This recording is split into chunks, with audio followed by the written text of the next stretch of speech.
What's up mga pops, for Manering Collectors, isang classic debate ng mga hikers ang pagsusuot ng trekking pants or trekking shorts. Pero alin nga ba ang mas epektibo? Uunahin ko yung trekking pants.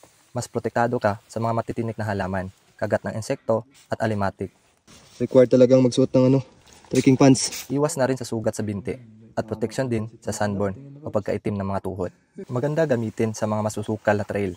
Mas epektibo sa campsite na malalamig. Piliin ang quick dry at stretch fabric. Consequence, mainit kapag open trail. Mabigat pagbasa lalo na kung hindi quick dry. Ang trekking shorts naman, presko sa pakiramdam. Mabilis matuyo kapag river crossing o ulan.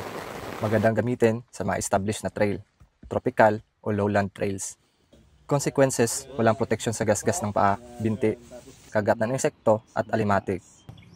Para sa akin, walang absolute best. Nagdedepende ito sa trail condition at weather condition. Ang importante, alam mo kung saan ka komportable. Follow for more trail tips for Manering Collectors.